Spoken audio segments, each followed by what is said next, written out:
April 2026. The traditional diplomatic channels between the United States and the United Kingdom have broken down entirely.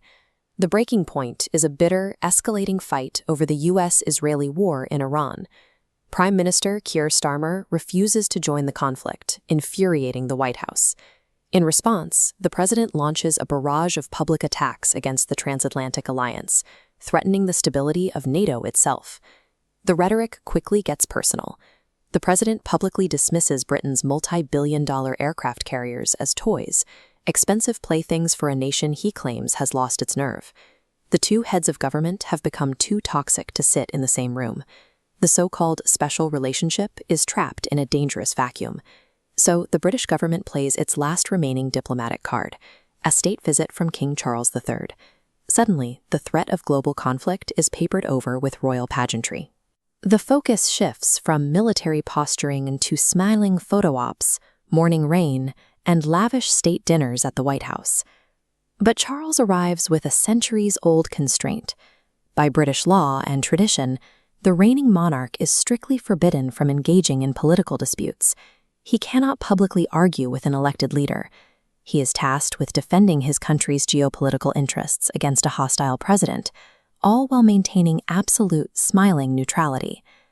On the surface, the visit goes perfectly. The president lavishes Charles with praise, and the king charms his hosts by quoting Oscar Wilde. But while the room is laughing, the king is working. He begins weaving a specific set of messages into his remarks, what he jokingly calls a cunning rearguard action. Take the first major point of friction, the current administration's aggressive expansion of executive power. This is the Magna Carta. Before Congress, Charles uses this text to praise the roots of the American legal system. He points out the Supreme Court cited this parchment in 16 cases, cementing the principle that executive power is subject to checks and balances.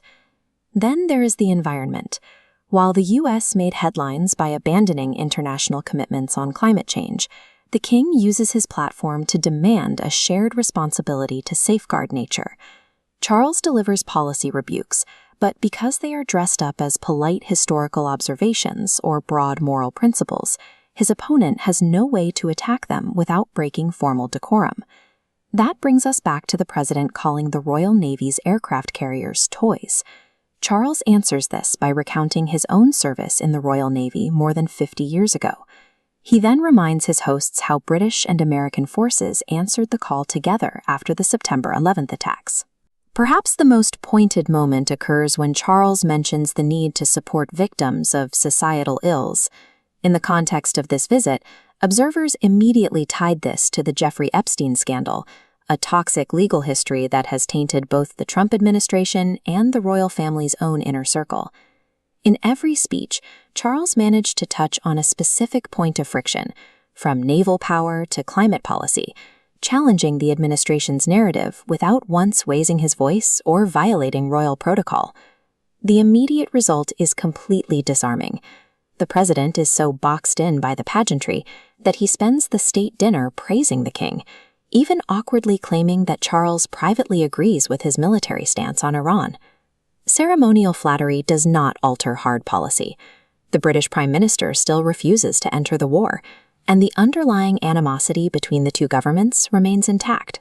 But this reveals the distinct utility of a 21st century monarchy. When traditional diplomacy fails, the crown functions as a back channel, capable of delivering hard messages from behind a velvet rope. We are used to an era of blunt, aggressive political rhetoric, where leaders launch insults over social media and press conferences. The crown operates on a frequency of highly calibrated decorum. In an environment of deeply toxic diplomacy, a nation's sharpest weapon is sometimes weaponized politeness.